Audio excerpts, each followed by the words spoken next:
bueno, superando algunos temas técnicos, como dice nuestro amigo José Francisco, por los temas de pandemia, se sobrecargan las redes. Bueno, venía presentando el curso internacional al que hemos denominado la aplicación de los derechos humanos en los sistemas penitenciarios en tiempos de pandemia, centralmente referidos a los sistemas penitenciarios del Perú y Chile.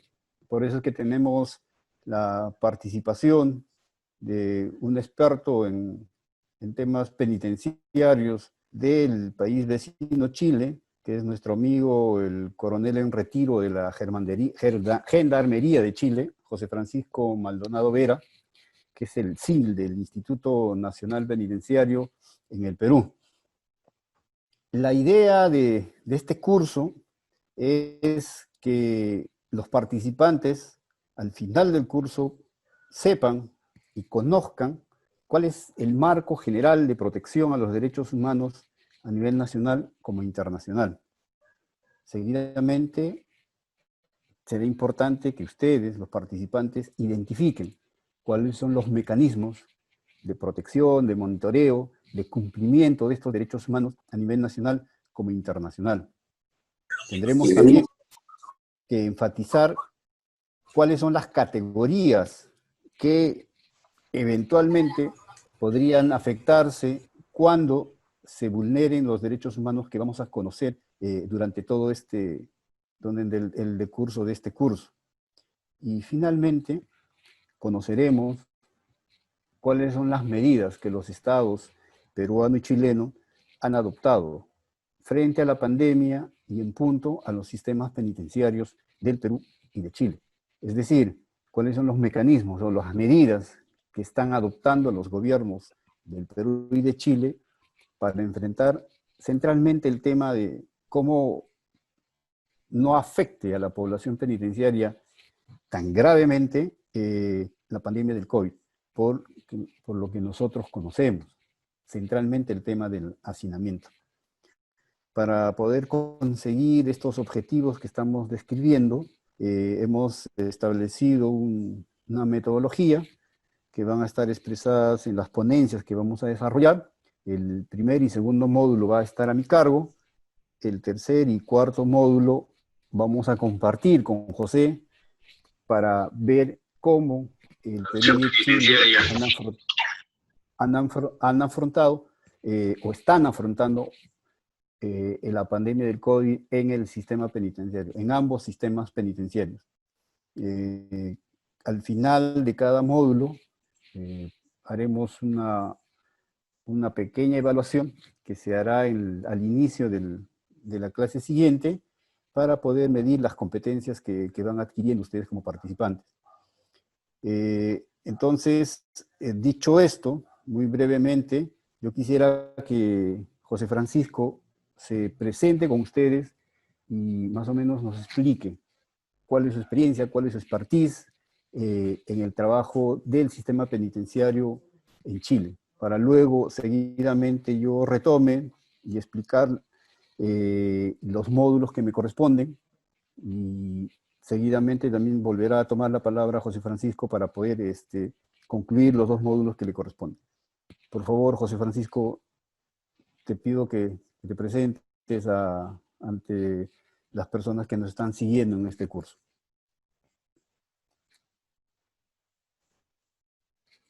Si puedes prender tu micrófono, por favor. Sí, se me activó y se me desactivó. Ahí estamos. Gracias, Gustavo, por tus palabras. Muy buenas noches a todos. Gracias por estar en este espacio de reflexión, de crecimiento, todos como hermanos, mejorando lo que tenemos, porque ese es nuestro interés.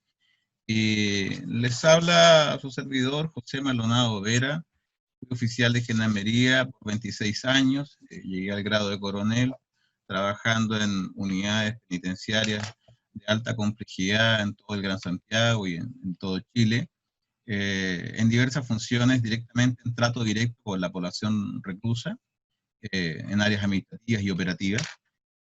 Así que hay muchas experiencias ahí a ver, muchos errores, muchos desaciertos, muchas grandes experiencias positivas también que rescatar. Y un paso importante, nosotros tenemos una escuela institucional, una academia superior de estudios penitenciarios y una escuela de formación penitenciaria, para dos plantas, para la planta oficiales y para la planta de suboficiales y gendarmes respectivamente.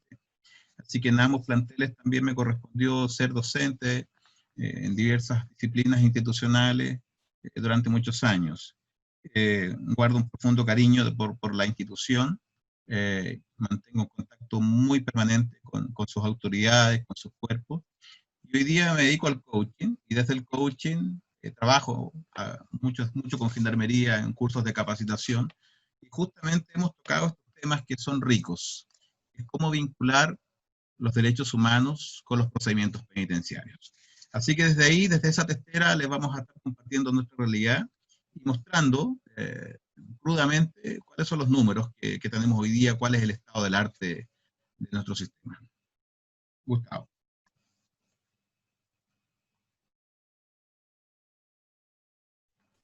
Gracias, José Francisco.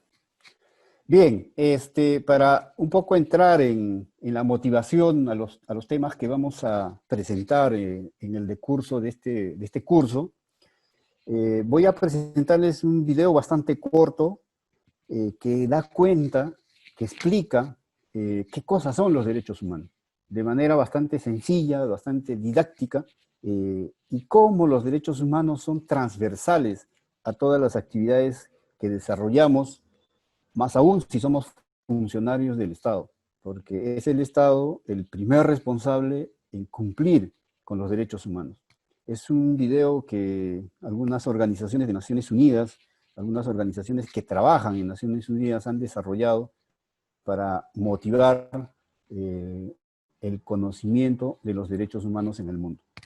José, por favor, si pudieses pasar el videíto que queremos presentar a nuestros amigos que están participando en el curso.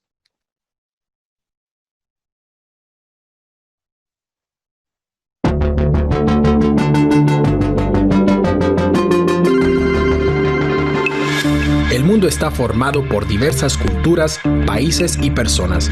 Sin embargo, más allá de las diferencias, existe un rasgo común fundamental. Todos los seres humanos nacen libres e iguales en dignidad y derechos. Así reza el artículo 1 de la Declaración Universal de Derechos Humanos del 10 de diciembre de 1948.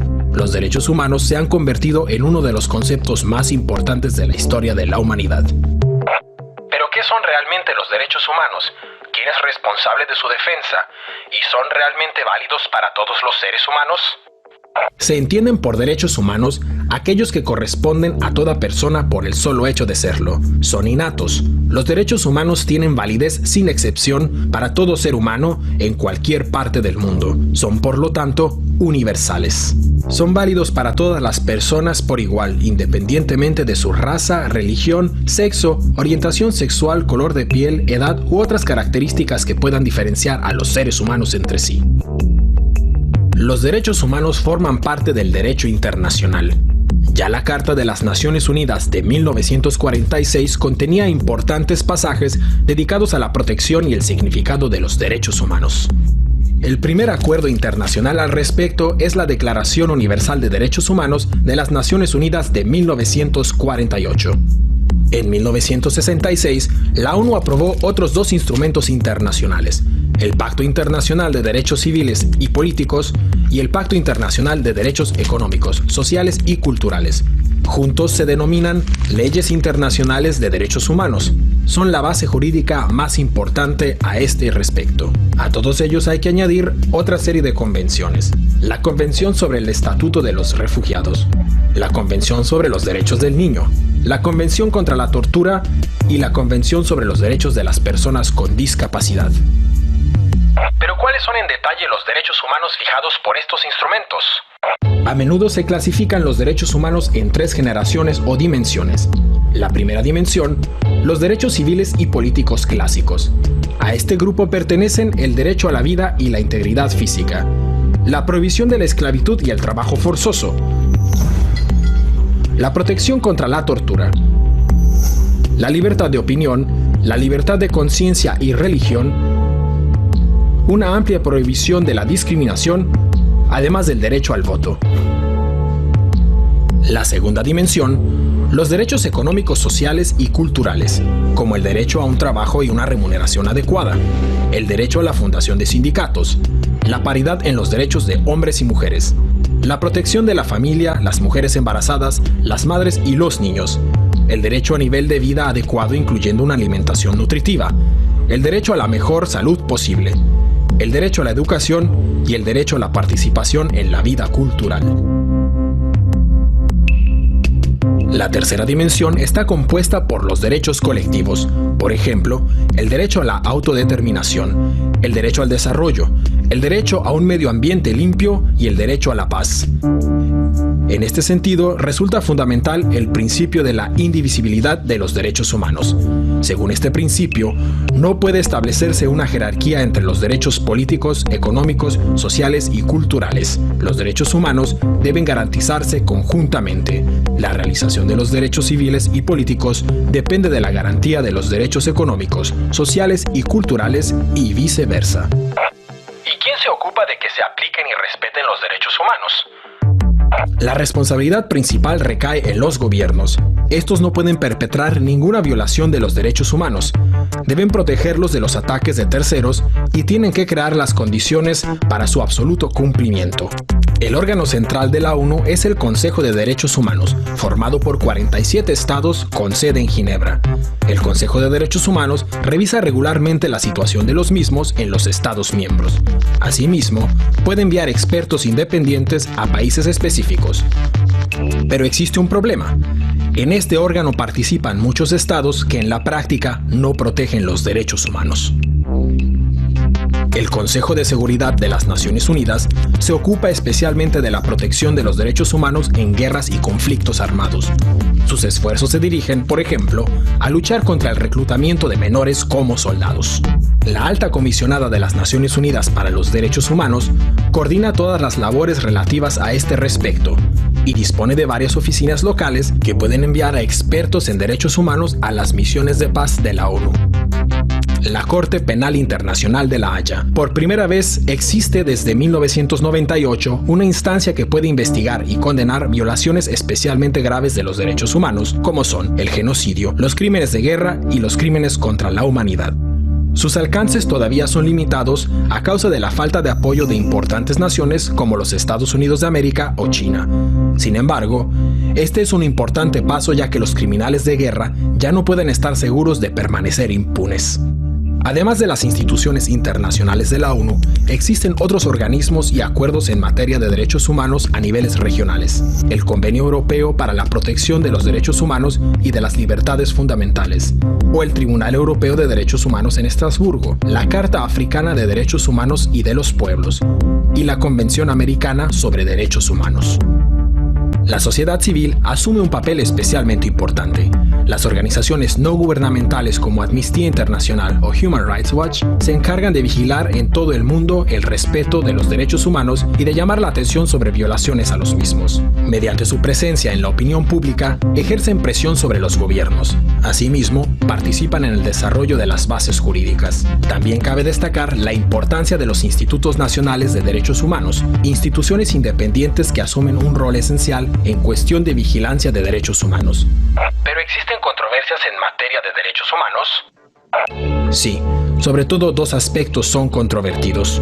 Punto de discordia número 1, el carácter universal de los derechos humanos. El argumento, la idea de los derechos humanos procede de Occidente y por lo tanto no puede trasladarse automáticamente a otras culturas. Es verdad, el origen y la extensión de la idea de los derechos humanos están unidos al desarrollo cultural y las tradiciones. Pero también es cierto que ningún ser humano desea ser torturado o discriminado a causa del color de su piel o su religión. Toda persona aspira a poder expresar su opinión libremente, sin miedo a ser perseguido. Todo ser humano desea vivir una vida digna bajo un techo y sin sufrir hambre ni sed. Y todos estos deseos están recogidos en el concepto de universalidad de los derechos humanos.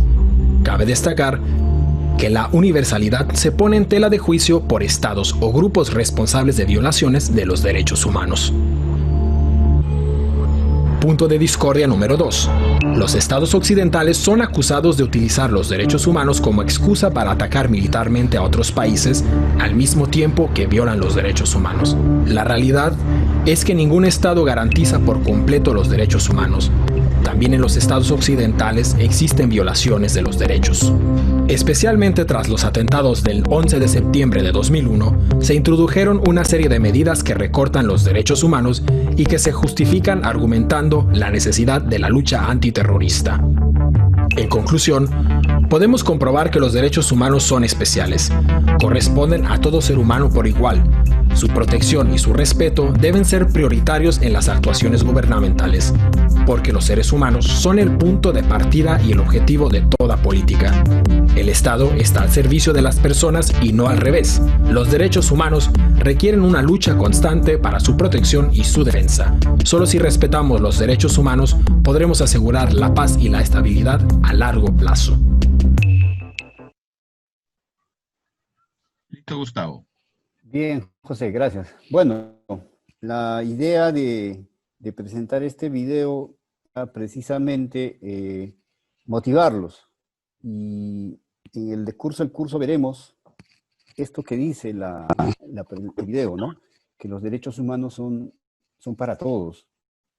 No solo para aquellas personas que lo exigen o lo demandan, sino, como decía inicialmente, es un tema transversal que va a recurrir, o a la que van a recurrir, sobre todo los funcionarios del Estado, para, por ejemplo, los señores jueces y fiscales, para fundamentar sus decisiones. Por ejemplo, las autoridades administrativas, para también fundamentar sus decisiones. De un tiempo a esta parte, casi toda resolución o casi toda decisión, sea judicial o administrativa, siempre invoca la protección a los derechos humanos. Nosotros que últimamente estamos viendo, por ejemplo, los procesos contra la corrupción, ¿no? Bajo este sistema especial que se ha creado, y cuando hasta por curiosidad escuchamos las decisiones que toman los jueces, por ejemplo, para dictar detenciones preliminares o preventivas, siempre hay una invocación a los pactos, a los tratados en materia de derechos humanos.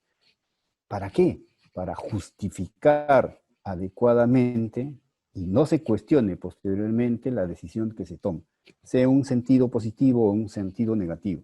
Entonces, los derechos humanos no solo es una cuestión teórica, no solo es que alguien venga y explique y converse, sino es útil, nos sirve para nuestra vida normal, nuestra vida cotidiana. En el caso de los funcionarios encargados de hacer cumplir la ley, en este caso los servidores del INPE, igualmente, cuando tengan que imponer una sanción, cuando tengan que utilizar la fuerza, siempre es importante conocer que tenemos un marco internacional y nacional de protección a los derechos humanos. Por eso es que el primer módulo nos va a ayudar en eso. Vamos a explicar los orígenes, las características, cómo se denominan, o por qué se denominan derechos humanos, cuál es el origen, la evolución, la clasificación, que es importante, quiénes podemos ser sujetos de los derechos humanos, y centralmente los documentos. O sea, en qué documentos están recogidos y reconocidos los derechos humanos. Hablaremos de los pactos y tratados internacionales en materia de derechos humanos. Acá es importante, para los que tenemos formación jurídica, señalar que existe una nueva rama del derecho que surge precisamente de los derechos humanos, que es lo que se llama el derecho internacional de los derechos humanos. Es una rama muy poco conocida que se está desarrollando aceleradamente porque, como señalaba, y como dice el video, ¿no? Entonces hay normas, tratados, pactos, convenciones que forman parte de este sistema internacional de protección a los derechos humanos, que van a ayudarnos, que van a servir para incluso la legislación que se pueda dictar a nivel nacional. Siempre tiene que estar dentro de ese marco. ¿Y qué decir? El Tribunal Constitucional en sus sucesivas sentencias siempre hace la invocación a las normas de derechos humanos. Del mismo modo, a la jurisprudencia, a las decisiones de los tribunales internacionales de justicia. Por ejemplo, la Corte Interamericana de Derechos Humanos, el Tribunal Europeo de Derechos Humanos. Ellos dictan pautas, ¿no?, para que se aplique de tal o cual, o se interprete de tal o cual modo determinado derecho. Entonces, el Tribunal Constitucional peruano es muy rico, ¿no?, en la utilización de estas normas. Entonces, eso nos va a importar necesariamente conocer. Tal vez a profundidad, tal vez de manera, digamos, un poco más dispersa, recoger de algún modo y conocer y centralizar en nuestros conocimientos para poder fundamentar tal o cual decisión. Entonces, esa es la importancia de la transversalidad de los derechos humanos. No son instrumentos teóricos, no son instrumentos que están en Naciones Unidas, en Ginebra, en Washington. No, estos se aplican a la realidad y nos va a hacer, el conocer estos, nos va a ser de vital importancia. Entonces, ese es el primer módulo en que vamos a trabajar, el marco jurídico histórico de los derechos humanos. Un segundo módulo va a tener que ver con el sistema de protección, el sistema internacional de protección a los derechos humanos. Así como tenemos nosotros un sistema de justicia a nivel nacional, también existe un sistema internacional de protección a derechos humanos, que parte desde el sistema universal, que corresponde a las Naciones Unidas, y toda una estructura que tiene el sistema de protección internacional de Naciones Unidas, el sistema universal de protección. En el video hemos podido ver que existen altos comisionados, conoceremos cuáles son las funciones de estos altos comisionados, cuáles son, digamos, los efectos que puedan tomar las decisiones de estos altos comisionados, qué efectos tienen estas decisiones del sistema universal en el sistema nacional, cómo podemos recurrir los ciudadanos peruanos a este sistema internacional de protección a los derechos humanos. Eso respecto al sistema universal. Y en el sistema universal un tema que es importante, que es la creación de los tribunales penales internacionales, ¿no? Ha existido el Tribunal Penal Internacional para la ex Yugoslavia, para Ruanda y Sierra Leona. Hasta el momento existen 3 tribunales internacionales. Es más, existe la Corte Penal Internacional. Y en esa corte, una fiscal peruana, la doctora Carmen Luz Ibáñez, hace muy poco ha sido incorporada como fiscal de este Tribunal Penal Internacional. Entonces, es importantísimo conocer las decisiones de este tribunal. Y las sentencias de este tribunal, en varios de estos casos, han sido utilizados por los jueces nacionales, por los fiscales nacionales, para fundamentar algunos hechos que han sido cometidos en época de la violencia terrorista. Tenemos el caso de Fujimori, tenemos el caso de la sentencia de Abimel Guzmán y la cúpula de Sendero Luminoso, y otros casos en los que los tribunales nacionales han cogido los criterios que estos tribunales internacionales en determinados casos han utilizado para fundamentar sentencias contra violadores a derechos humanos. Entonces, es importantísimo conocer cómo el sistema de protección internacional, el sistema universal, no solo es un documento declarativo, sino tiene efectos prácticos, tiene efectos teóricos que son aplicados en casos concretos. Y como lo decía, el conocimiento de este sistema, el conocimiento del derecho internacional de los derechos humanos ha llevado a que una fiscal peruana forme parte del Tribunal Penal Internacional, de la Corte Penal Internacional como fiscal.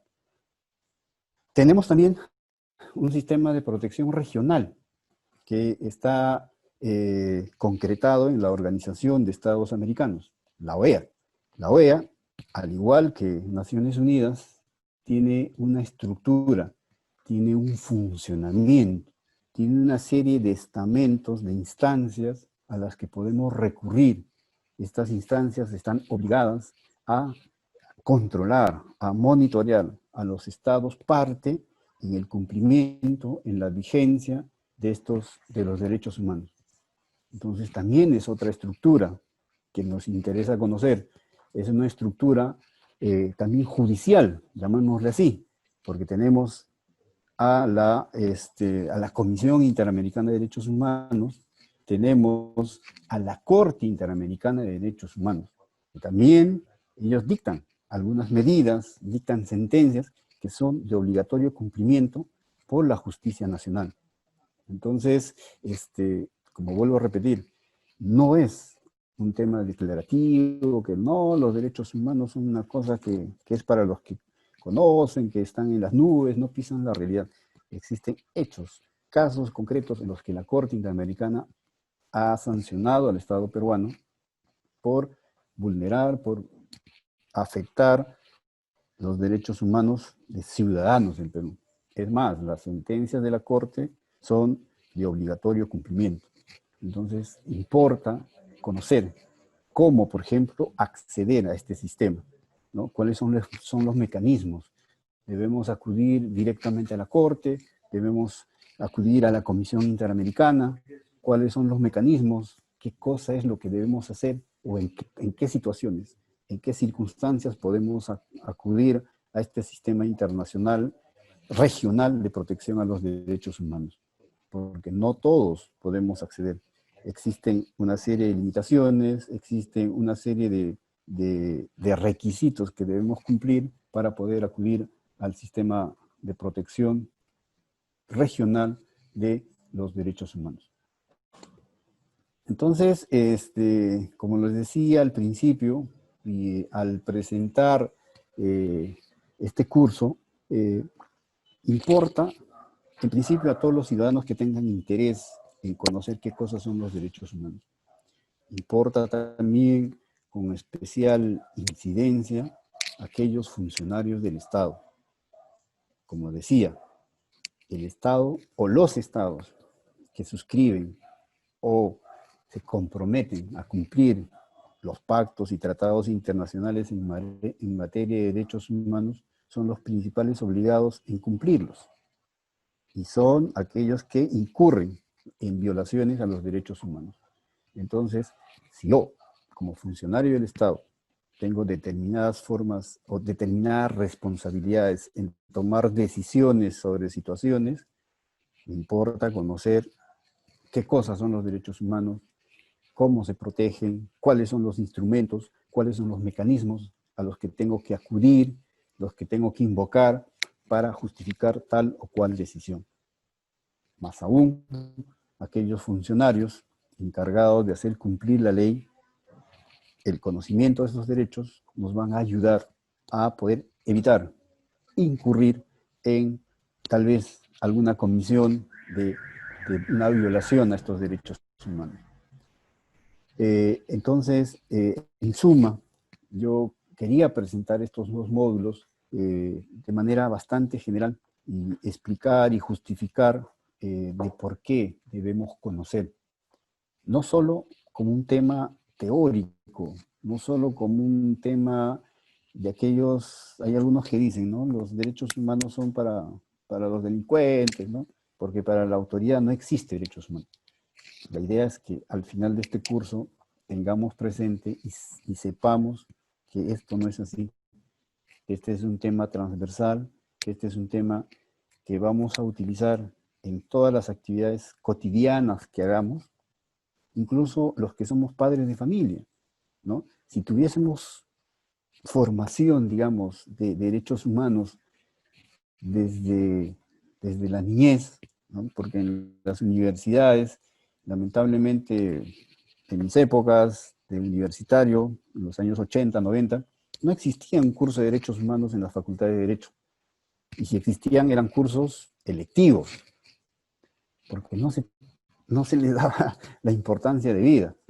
De los 90 en adelante, ya creo dentro de los planes de estudio de las universidades, precisamente porque los derechos humanos son vigentes, y cada día están en evolución, y cada día son más necesarios de su aplicación. Entonces, los planes de estudio de las universidades los han incorporado ya como cursos obligatorios, porque como señalaba, toda fundamentación, toda decisión que pueda tomar un juez, un fiscal, una autoridad administrativa, debe tener basamento y fundamento en normas de derechos humanos, en el respeto sobre todo a los derechos humanos. Entonces, si tuviésemos esa formación, ¿no?, desde niños, no pasarían las cosas que, si fuésemos conscientes, si tuviésemos conocimiento de que existen derechos humanos, ¿no?, que nos importan a toda la sociedad, ¿no? El derecho humano a un medio ambiente sano, ¿no? Tendríamos esa formación desde niños, no tendríamos tal vez los problemas que tenemos ahora con la pandemia. Entenderíamos que respetar el derecho del otro, nuestro propio derecho, implicaría, por ejemplo, respetar las reglas sanitarias, pero lamentablemente es un tema no del Perú, sino de América y hasta el mundo, ¿no? Porque en todas partes vemos cómo las reglas sanitarias se rompen, ¿no? En unos casos más flagrantemente que en otros. Pero si tuviésemos, digamos, la formación desde niños de que existen los derechos humanos, de que debemos respetarnos, de que no debemos discriminarnos, ¿no?, entre nosotros, discriminación que en los niños es mucho más, digamos, grave, más directa, no tendríamos que enfrentar estos problemas, por ejemplo, del bullying, ¿no? Entonces, desde la niñez en adelante, deberíamos tener esta formación, deberíamos tener este conocimiento de qué cosas son los derechos humanos y qué significa fundamentalmente y centralmente el respeto a la dignidad de la persona, el respeto a la dignidad de un ser humano, el respeto que debemos tenernos entre nosotros por el solo hecho de ser seres humanos. Y que estas palabras están concretadas en documentos, en normas, en tratados internacionales, y que existe un sistema internacional que los protege. Y cuando tiene que sancionar, sanciona. Las cortes penales internacionales, por ejemplo, imponen sanciones, y sanciones sumamente graves, ¿no?, de cadena perpetua, aquellos criminales que violaron de manera sistemática y generalizada derechos humanos de sus propias poblaciones, ¿no?, de sus propios connacionales, justificados en guerras internas únicamente, ¿no? Tenemos los casos de la ex Yugoslavia, tenemos casos de Sierra Leona y de Ruanda, donde realmente en tiempos posteriores a la Segunda Guerra Mundial se cometieron genocidios, ¿no? Entonces, por eso es importante. Y hablando de estos temas de genocidio, de tortura, de desaparición forzada, son delitos que vienen de la fuente del derecho internacional de los derechos humanos. No son creación de los legisladores nacionales, sino su fuente son las normas del derecho internacional de los derechos humanos. Es más, existe el derecho internacional humanitario, que es la ley de la guerra. Entonces, todo aquel que esté en un conflicto armado internacional tiene que respetar el derecho internacional el derecho internacional humanitario. Por ejemplo, una regla del derecho internacional humanitario es no matar al que ya está rendido. Si se comprueba eso, es un crimen del derecho internacional humanitario. Entonces, como ustedes podrán apreciar, queridos participantes, es un tema muy amplio, es un tema interesante, es un tema que todos debiéramos conocer, porque va a ayudarnos, va a servir en nuestra vida cotidiana y en el trabajo que nosotros desarrollamos. Entonces, esta es una pequeña presentación del módulo 1 y 2 que vamos a empezar a trabajar la semana que viene, con mayor detalle, con mayor énfasis en determinados tópicos y con la participación de ustedes, ¿no? La idea es hacer un conversatorio, preguntas, respuestas, sobre los temas que vamos a tocar. Algunos son bastante controversiales, ciertamente. Estos son los dos temas iniciales que nos van a servir de base para poder entrar en los módulos, en los dos módulos siguientes, que son, digamos, temas más prácticos, más ya de aterrizar, ¿no?, en realidades concretas, como es del Perú y Chile. Entonces, yo voy a dejar para la presentación de estos dos módulos a José Francisco, quien nos va a ayudar con esta exposición. Y al final de su intervención, quisiéramos escuchar si hay algunas preguntas, algunas dudas que nosotros podemos ir absolviendo en lo que resta de estas par de horas que vamos a trabajar. Yo les agradezco y voy a dejar a José Francisco para la presentación de los dos módulos siguientes. José Francisco, por favor. Maestro, un placer escucharlo. Muchas gracias. En realidad me encanta cómo tú haces la clase, cómo tú haces tu ponencia, tu charla, así que muchas gracias por lo que nos entregó recién. Hay una palabra que dijo el doctor recién, que es el conocimiento. Quisiera partir por ahí porque en materia de derechos humanos, tal como dijo el doctor, el año 90 empezaron las capacitaciones y quizás algún funcionario penitenciario, servidor penitenciario, funcionario penitenciario, se pregunta por qué nos cuestionan, por qué llegan los derechos humanos, voy a ser sometido a investigación, a juicio, a proceso administrativo o penal, ser sancionado quizás por conductas que hasta ese minuto se entendían por normales o se entendían por permitidas. Y lo que ha cambiado es el estándar. La sociedad va evolucionando, no involucionando. Y de esa manera, los estándares de derechos humanos están diciéndonos que parece que no estábamos muy bien, estábamos al debe. Parece que seguimos al debe todavía. Entonces, un primer eslabón es poder satisfacer esa brecha de conocimiento. Si el personal penitenciario tuviese pleno conocimiento de todo el marco jurídico que existe en materia de derechos humanos y protección de derechos humanos, evidentemente habría mucho más alto nivel de acatamiento y cumplimiento de la norma. Y eso mejoraría, sin lugar a dudas, la gestión. Por tanto, es una brecha que todo servicio está llamado a enfrentar, a asumir.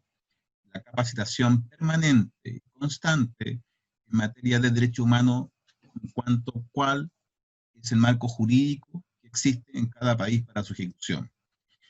De la misma manera, hay una segunda área que es un poco más compleja.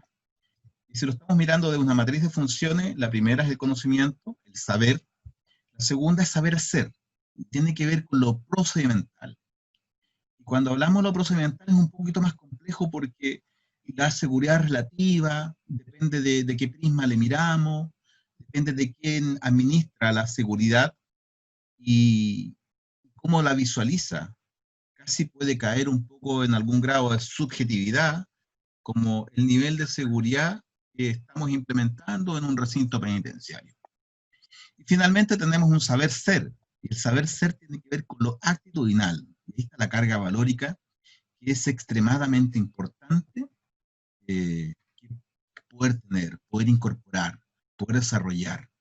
Así que en todos estos ámbitos súper importantes, y lo digo desde la esfera de la práctica, de ser funcionario penitenciario operativo, de trato directo con la población penal reclusa, desde ahí, desde ese conocimiento, es que hay una necesidad de información.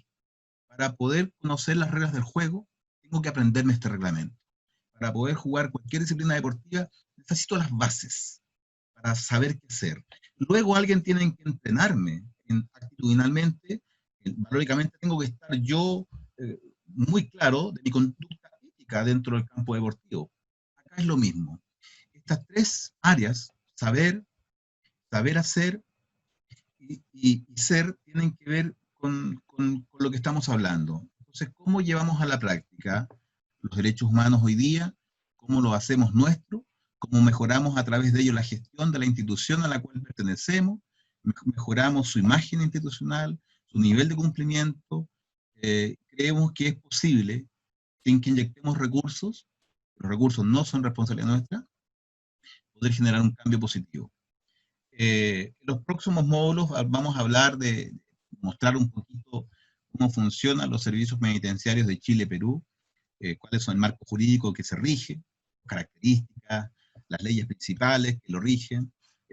Vamos a tocar un tema muy sensible, que son los delitos que pueden cometer los funcionarios en el ejercicio de sus funciones. En Chile existe el Código Penal, establece un título cuarto directamente dirigido hacia los funcionarios públicos en virtud de qué delitos pueden ellos cometer en sus funciones. Se han incorporado otros más, y de esa manera queremos también presentarlos, porque es muy importante conocer eso. A veces en la práctica pensamos que el no hacer las cosas bien puede ser solamente un error. El no hacer las cosas bien puede ser negligencia culpable. Y ese es un delito. El no tener los elementos suficientes para ayudar a una víctima, quizás no es excusa para decir que estoy denegando auxilio a alguien que lo requiere. Entonces el personal penitenciario necesita saber cuáles son los tipos penales, los delitos que existen, y qué riesgo puede tener ese funcionario penitenciario si incumple esta norma. Así que vamos en esa línea, vamos viendo cómo aplicamos la norma a la práctica, cómo llegamos con esta norma a terreno. Vamos a mostrar cuál es el rol del Ministerio Público en la persecución criminal de los delitos que atentan contra los derechos humanos. Hay fiscalías especializadas en este asunto, las policías también han generado brigadas especializadas, y hay investigaciones y hay personas que han sido sancionadas por esto. Así que es algo que llegó para quedarse, que está con nosotros y tenemos que incorporarlo de alguna manera. En el módulo 4 vamos a ver lo que dice Gustavo recién, cómo estamos hoy día, cuál es el estado del arte del sistema penitenciario chileno y peruano en pandemia, cómo están los recintos penitenciarios, cuáles son las medidas que ambos servicios están adoptando, y no es nuestro afán efectuar ninguna comparación, sino que muy por el contrario, dar cuenta de qué es lo que se ha hecho, quizás uno puede enriquecerse con la experiencia del otro y mutuamente. Así que vamos a presentar eso, vamos a ver cuál es la reacción que ha tenido la población penal reclusa en estos dos países, cómo se ha comportado en pandemia, qué pasa con la suspensión de visitas, cómo se ha reemplazado un poco ese derecho a ser visitado, cuál es la experiencia práctica, cuáles son las medidas que han tenido como impacto de comprimir el penal, quizás alguna ley conmutativa, otorgar beneficios, qué impacto ha tenido eso.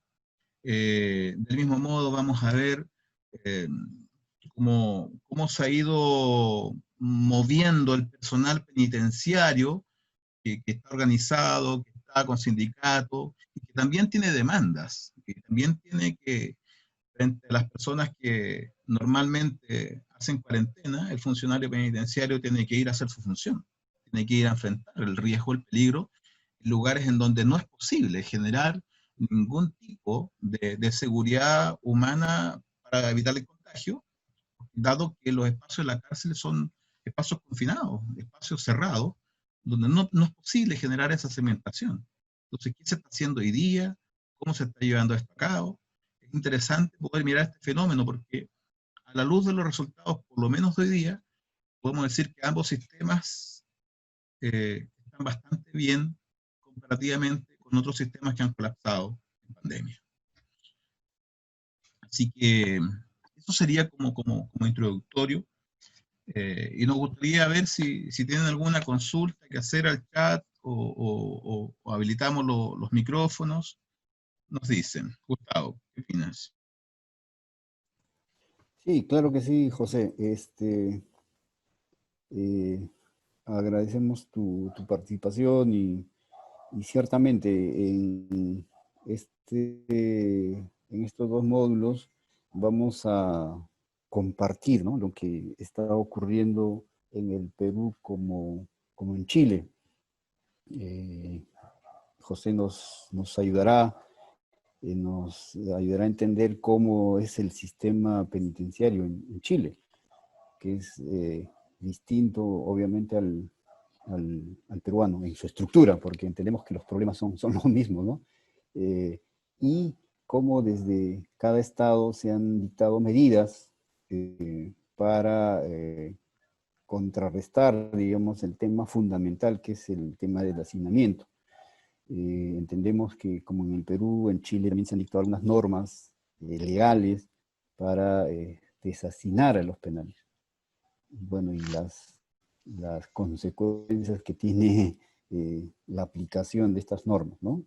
Entonces creo que eso va a ser lo importante y lo rico de estos dos módulos que van a ser importantes en nuestro conocimiento.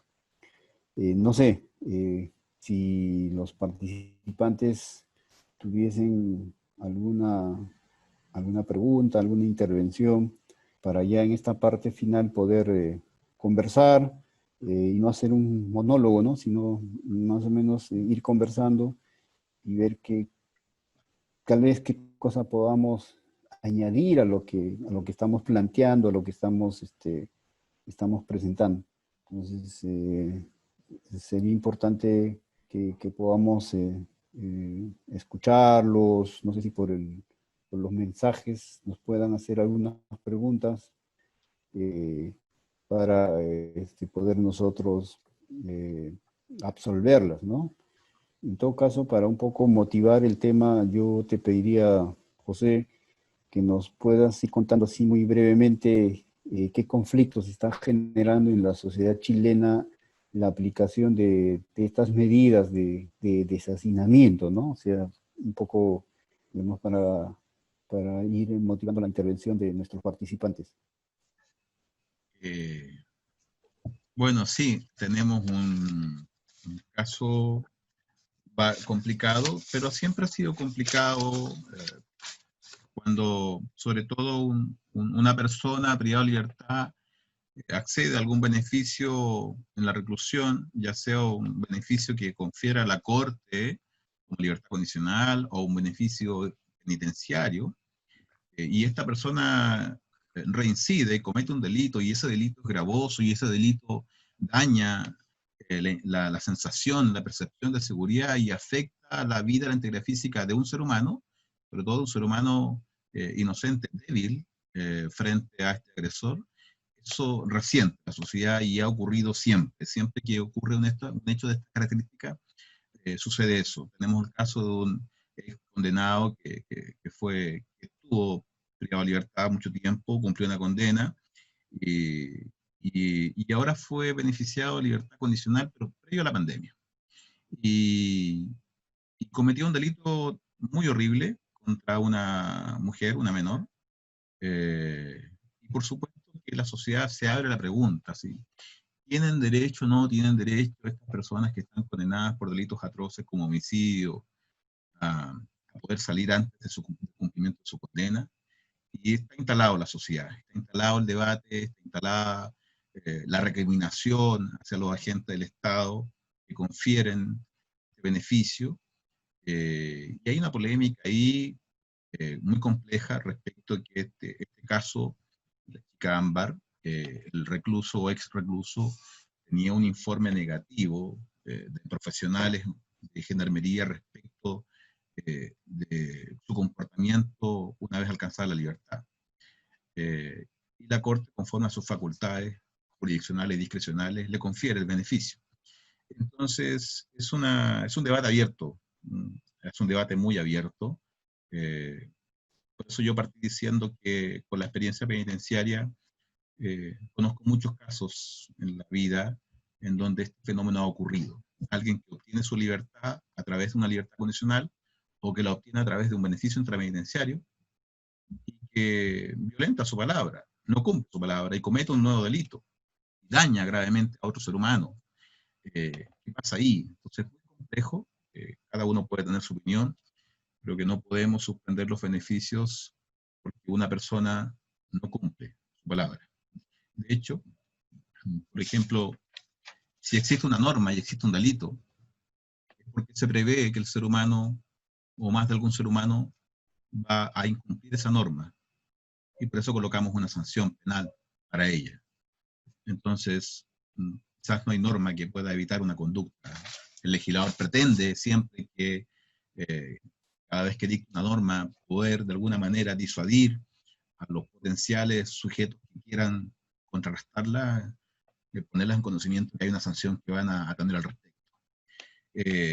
Así que ahí tenemos todo un tema y creo que, como dijo Gustavo, estamos abiertos desde el Centro de Altos Estudios Profesionales y nosotros también, abiertos a las consultas, las dudas, para poder ampliar un poco el debate, incorporar en los módulos 3 y 4 el tema de los beneficios penitenciarios y también las medidas de descomprimir los recintos penitenciarios por pandemia, o sea, cuáles serían las mejores normas, reglas que podríamos tomar o principios que podríamos tomar para descomprimir. Ahí en el módulo 4 vamos a contar la experiencia chilena, con cuál es lo que hizo Chile para descomprimir un poco los penales con una ley de indulto conmutativo. ¿Cuáles fueron los beneficiarios y qué impacto tuvo eso? Pero sin lugar a dudas que el delito que acaba de ocurrir en Chile nos tiene muy sacudidos a todos, muy violento, es algo que nos ha estremecido, y claro, es como un llamado a reflexionar nuevamente qué estamos haciendo como sociedad.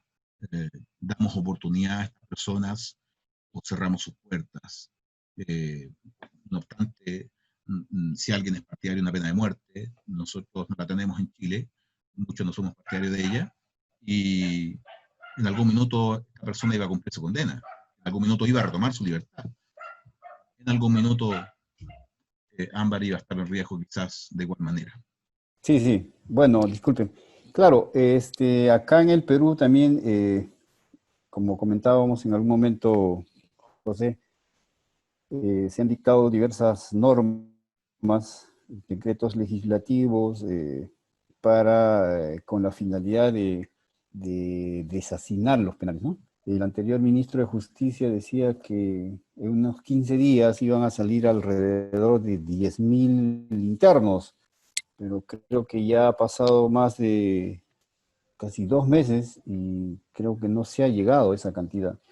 Entonces, hay algunas normas que son discutibles, ¿no? Por ejemplo, se dispuso que los internos que están condenados por omisión a la asistencia familiar, o sea, aquellos que no cumplen con la pensión de alimentos, pudieran salir, pero pagando el total de la deuda alimentaria. Entonces, la pregunta lógica era, si están presos por no pagar la deuda, ¿cómo iban a salir con esa exigencia? Entonces, de 2.700 personas, la verdad es que ya yo perdí la cuenta, no sé cuántos habrán salido, pero no creo que hayan salido las 2.700. Es un tema controversial y discutible, ciertamente, porque es una obligación, ¿no? Y quienes se perjudicarían son los hijos, los menores de edad, por la irresponsabilidad de estas personas. Pero en el contexto de pandemia, tal vez hubiese sido importante que se busque otro mecanismo, porque la idea era tratar de deshacinar los penales. Lo otro es que se planteó un tema de indultos, ¿no? Indultos humanitarios, indultos comunes, pero con algunas o con ciertas exigencias que la verdad que en este contexto de pandemia eran complicadas de cumplir. Se demandaba, se exigía que el INPE sea, por ejemplo, que entregue las evaluaciones médicas, los exámenes médicos, para poder trabajar el tema, para que la Comisión de Indultos trabaje las peticiones estas, ¿no? Pero con el personal penitenciario totalmente limitado por este tema, se veía bastante complicado. Yo en algún documento o en alguna opinión que me pidieron, yo decía de que la comisión debería ir a los penales, sobre todo a los penales grandes, y los penales grandes son como ciudades. Los internos saben quién está enfermo y quién no. ¿no? Recabar la documentación y con esa documentación trabajar el indulto. Hubiese sido una cuestión mucho más efectiva. Pero, digamos, la efectividad de estas medidas habría que evaluarlas, ¿no? Y en el momento que corresponda hablaremos y probablemente los amigos que trabajan en el sistema penitenciario puedan compartir con nosotros alguna de sus dificultades, así como también el tema de los beneficios, ¿no? Hasta ahora en el Perú no se zanja la discusión sobre el momento, ¿no?, en el que se debe hacer los cómputos del trabajo, del estudio, ¿no? Porque en el propio sistema penitenciario hay discusión cuándo le debe corresponder desde cuándo debe hacerse el cómputo, ¿no? Desde el momento en que presentó la solicitud, o desde el momento en que se dictó la sentencia, desde el momento en que se cometieron los hechos. Hay mucha discusión al respecto y divergencias en realizar los cómputos. Es más, acá el Tribunal Constitucional ha establecido una sentencia en que de algún modo establece una regla, pero han habido jueces a través de acciones de habeas corpus que han establecido, por ejemplo, que debería contarse desde el momento de los hechos, ¿no? Otros jueces han señalado que debe ser desde el momento en que se dictó la sentencia, se cometieron los hechos, o desde el momento en que se presentó la solicitud. Entonces, esa discusión, yo entiendo que ahora se está viendo en el tema de la aplicación de estos decretos legislativos para el tema de los beneficios que, si bien es cierto, los decretos han simplificado de alguna manera, pero tienen todavía algunos problemas, ¿no? Y lo otro es que tú conversabas en algún momento, José Francisco, el tema de la comunicación, que es un derecho humano fundamental de los internos. Con esto de la pandemia, las visitas han sido suspendidas y lo único que queda, al menos acá en el Perú, son las llamadas telefónicas. Pero tú comentabas un tema bastante interesante, que en Chile se estaba permitiendo el ingreso de equipos celulares, ¿no?, a los centros penitenciarios para que los internos puedan comunicarse en este contexto. No sé si puedes comentarnos algo al respecto, José. Claro, lo que pasa es que se enfrentó la realidad que entrando la pandemia hubo que suspender las visitas. En algunos recintos los propios internos querían suspender sus visitas. Y eso parte de los penales que están ubicados en comunas en cuarentena.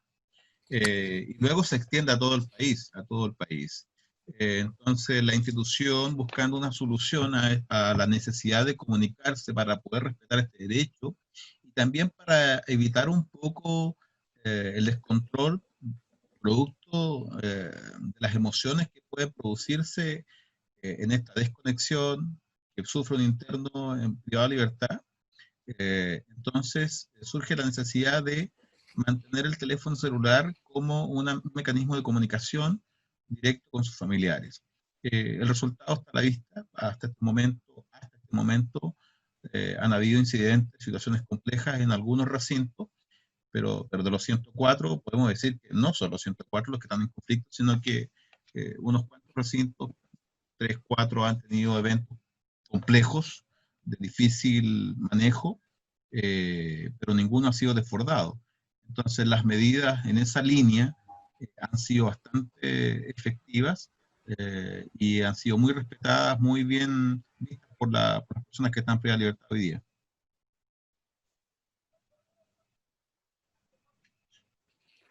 Yo te decía, Bien. Gustavo, yo te Sí. decía como, por ejemplo, ¿qué hay para mí en una capacitación? Si yo soy funcionario penitenciario, yo soy abogado, soy fiscal, ¿qué hay aquí? ¿Qué hay aquí de distinto?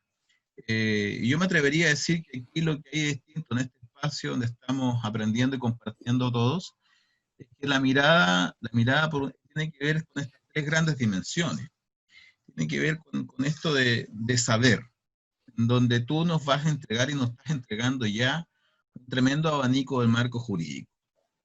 Y lo vamos a ilustrar de manera muy práctica. Y eso es poderoso. Eso es poderoso porque esas son las reglas del juego. Si yo no sé jugar, difícilmente me va a ir bien. En segundo lugar, el saber qué hacer. Y vamos a hablar de la realidad, qué es lo que está pasando hoy día en los penales. ¿Qué se está haciendo? Desde la realidad práctica, desde ahí, desde el error, el ensayo y el acierto. ¿Cómo vamos? ¿Qué estamos haciendo? Y de esa manera vamos buscando un procedimiento que haya dado resultado, que podemos llamar buenas prácticas y que podemos copiar. Y finalmente, lo que estamos colocando aquí, el sello nuestro, tiene que ver con esta cuota de humanidad. Aquí está la ética de por medio, que un ser humano haya nacido en un sector vulnerable, porque principalmente quienes están privados de libertad son personas que han delinquido y provienen de sectores vulnerables, está aparentemente condenado a una deriva cultural y social que tiene un solo camino. Y la verdad es que no es justo eso, no es justo. Entonces tenemos que entender de que alguien está reaccionando conforme a las posibilidades que la vida le entrega, los valores que su grupo de pares, su grupo de intereses, su familia le confirió, le entregó, le regaló. Entonces lo que tenemos aquí es una construcción nuestra, es una responsabilidad nuestra como sociedad. Este ser humano se está comportando así, está agrediendo las normas de la ley, afectando a otros. Es nuestra propia responsabilidad como ciudadanos buscar la manera de enderezarlo, de decirle, está mal, esto te falta. En Chile tenemos la experiencia del Chacal de Nahuel Toro, que fue llevado al cine. Alguien que mató a su familia y que tras ser condenado a muerte, dijo, ¿para qué me enseñaron a leer y a escribir si me van a matar?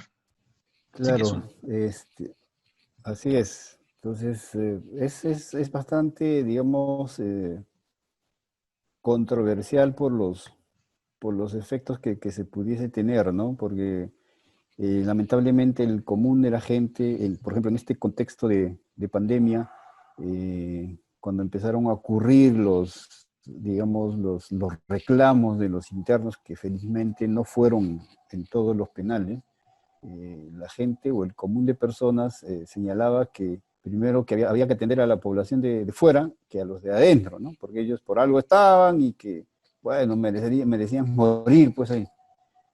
Pero es, digamos, tener un poco de, digamos, de conocimiento de qué cosa es la protección a los derechos humanos para poder emitir ese tipo de opiniones. Por eso es que yo decía que al principio, ¿no? Esto es un tema transversal y nos interesa a todos los seres humanos, porque somos seres humanos cuidando a otros seres humanos. Somos seres humanos tomando decisiones sobre la libertad de otros seres humanos, ¿no? O somos seres humanos tomando decisiones sobre alguna sanción, sobre alguna inconducta que haya cometido otro ser humano. Entonces, si no tenemos esa base, ¿no? que nos da los derechos humanos, podemos cometer algunas arbitrariedades, o tal vez muchas arbitrariedades. Entonces, la idea del curso, estimados participantes, es esa, que tengamos conocimientos de los derechos humanos y cómo estos se aplican, no solo a la realidad peruana, sino también a la realidad chilena, ¿no? Que son nuestros vecinos, ¿no? del sur y de ellos nuestros vecinos del norte. Entonces, la idea es esa. Y va a ser interesante conocer y compartir experiencias que ya en algunos temas hemos estado tratando de adelantar con José, y las realidades son similares casi, ¿no? Tal vez hay algunas diferencias en otros temas que en Chile se ha avanzado, que en Perú se ha tratado de avanzar, que los vamos a tener que ver. Entonces, si no hubiesen preguntas de nuestros participantes, la idea de esta presentación era esa, motivarlos, explicarles qué vamos a trabajar a partir del próximo sábado. Y como les decía, al final de cada módulo, se va a hacer el siguiente módulo, el inicio del siguiente módulo se va a hacer una pequeña evaluación para poder ver cómo se ha ido avanzando en el conocimiento que ustedes van a adquirir con lo que nosotros podamos ir explicando. Entonces, los vamos a invitar a partir del próximo sábado, en que sí ya vamos a empezar a trabajar de acuerdo al horario que hemos establecido y de acuerdo a los temas que vamos a trabajar. Vamos a trabajar 5 sesiones, o sea, esta y las 4 siguientes con los módulos que hemos planteado. Esta era una reunión introductoria a los temas que vamos a trabajar. Yo agradezco su participación y reiteramos la invitación a aquellos que aún no se han inscrito para que se inscriban, porque va a ser una temática muy, muy, muy importante, ¿no? Entonces, tal vez para que vayan, para que vayamos cerrando, yo quisiera dejar en el uso de la palabra a José Francisco y a ver si alguien se anima a hacernos alguna consulta. Por favor, José Francisco, para ya ir despidiéndonos. Sí, gracias, Gustavo. ¿Qué más decir? Recordar de que tenemos muchos más inscritos que por alguna razón no se han podido conectar hoy día, pero ya tomaron el curso. Y también había gente conectada hoy día por Facebook, también escuchando la ponencia. Así que nada más que agradecerles a Antonio, a José, a Martín y a los que han escuchado por Facebook esta presentación. Invitarlos cordialmente, con el corazón bien abierto, con la mente muy, muy abierta, escuchando todas las posturas, para que aprendamos juntos y nos miremos juntos qué podemos seguir mirándonos, aprendiendo de cómo estamos haciendo esta función penitenciaria y cómo desde cada uno, desde cualquier sitial donde se encuentre, puede contribuir con su mirada, con su planteamiento, con su observación, con alguna propuesta, quizás interesante. Gustavo. Sí, claro que sí. Tal vez podamos verificar si los amigos del Facebook tienen algunas consultas para poder absolverlas y si no fuese así, Nos ya dicen para ir concluyendo. que estamos listos, que nos despidamos. Ya, entonces, queridos amigos, esto es lo que les hemos querido presentar por hoy. Los esperamos el próximo sábado a las 7 en punto, que empezaremos a trabajar conmigo lo que hemos quedado en los módulos que les acabamos de presentar. Muchas gracias por su participación y los esperamos el próximo sábado. Gracias. Gracias.